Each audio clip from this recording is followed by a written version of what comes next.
Lexus LX570 APK ang kahimtang. Yan mga kalagnot, ito na naman yung unit natin, Lexus. So check natin yung kahimtang dito, kung ano ba yung gihambi na balatian. Ayan, so inapakapakan ko yung RPM.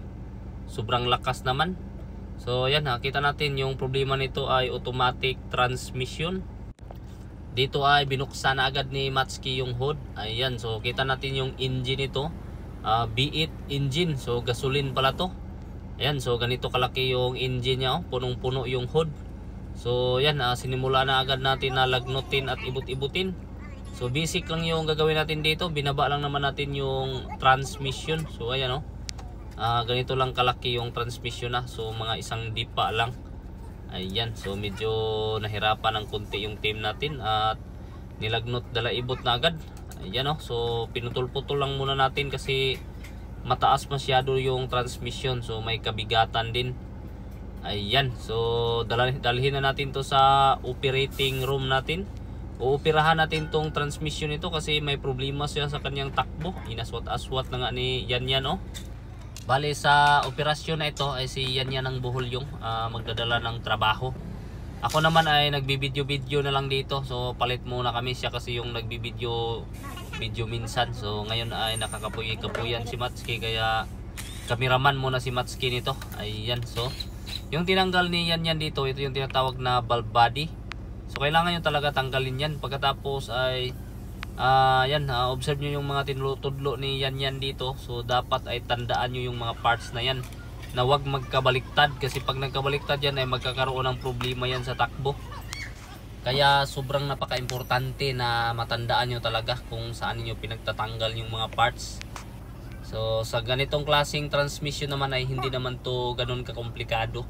Di naman siya mahirap gawin. Ang importante lang talaga wag mong baliktarin yung mga parts kung paano mo tinanggal ganun bunin isa sa uli.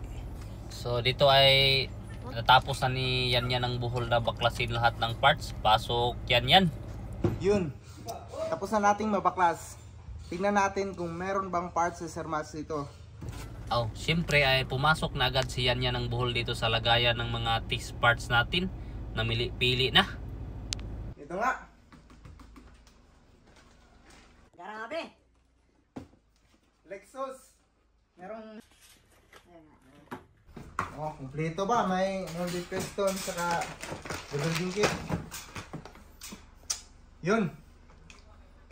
Let's go. Dito ay inabot na nga kami ng gabi. Ayan, gumamit na ng ispat-ispat yung team natin. At sa mga taga-Bohol pala dyan, meron akong balita sa inyo na nitong January, so by next year, magkakaroon na ng Mats Mechanic Bohol branch. At ang chief mechanic natin doon ay itong si Yan ng Bohol. So bale, ito na yung panahon na pinaghahandaan namin. So kaya nagtitraining si Yan dito sa akin ng lagpas 1 taon na. So para sa panahon na ito na magkakaroon ng Bohol branch ang Mats Mechanic. Kaya mga taga Bohol ay mag-abang-abang na lang kayo. So malapit na, halos 2 buwan na lang at meron ng Mats Mechanic Bohol branch.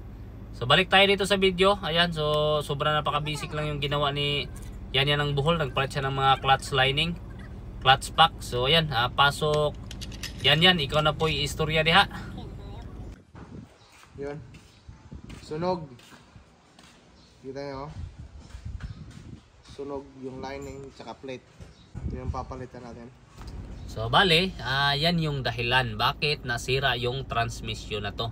Sunog na sunog yung tunggoy-tunggoy niya. Kaya kinamit na agad ni Yan yung mga bagong tunggoy-tunggoy na rin dito para tumakbo na to. So sa mga gustong gumawa nito ay kayang-kaya nyo rin to, kasi kayang-kaya man din namin. So basta ganito, palitan lang yung mga uring-uring. So mga uring-uring yan para hindi lumayas yung pressure ng hydraulic natin. So napaka basic lang naman talaga nito.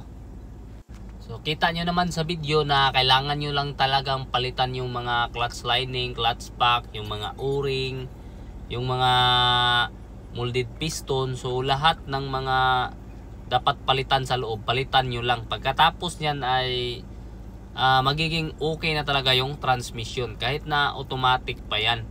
Basta wag lang kayong matakot at dapat lang ay maging mapagmatsyag kayo sa ginawa ninyo para hindi kayo mapusil-pusila ng may-ari. Yan na. So binagdok na ni yan ng buhol at pati yung pressure pump pinalitan din ni yan ng mga uring-uring. So dapat talaga walang leak yung pressure.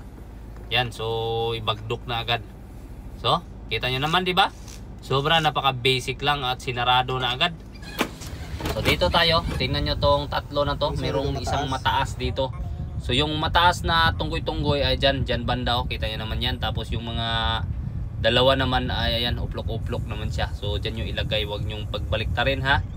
Tapos ay kabit na agad yung valve body natin. So nilinisan na natin yan, hindi natin pinakita, basic lang naman. So ayan, pakita natin yung cameraman natin. Ayan, nagpakita na rin si Matsuki. So kinapoy-kapoy si Matsuki magkamera-kamera dito. Good.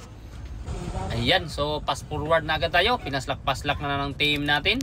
Kinabit na yung transmission. So sa ganitong pagkabit ay dapat mag-iingat talaga kayo kasi masyadong mabigat to. Pag naipit-ipit yung kamay ninyo ay mapiang-piang talaga yan. I-fast forward ulit at nagsali na agad si Matsuki ng duga ng panyawan. Okay, start! Start na, Jagger. Yun, under na. So kita natin na maganda naman yung tunog ng engine at hindi pa rin dyan nagtatapos yung problema natin. Kailangan pa natin itong taklob-takluban. Yan, so sarado yung hood. Tara, magkakaalaman na to. Sige, samahan nyo ako, mag-test drive tayo. So dito ay nag-test drive ng dahan-dahan si Matsuki at okay naman. Kaya goods na goods. Thank you. Hanggang dito tayo.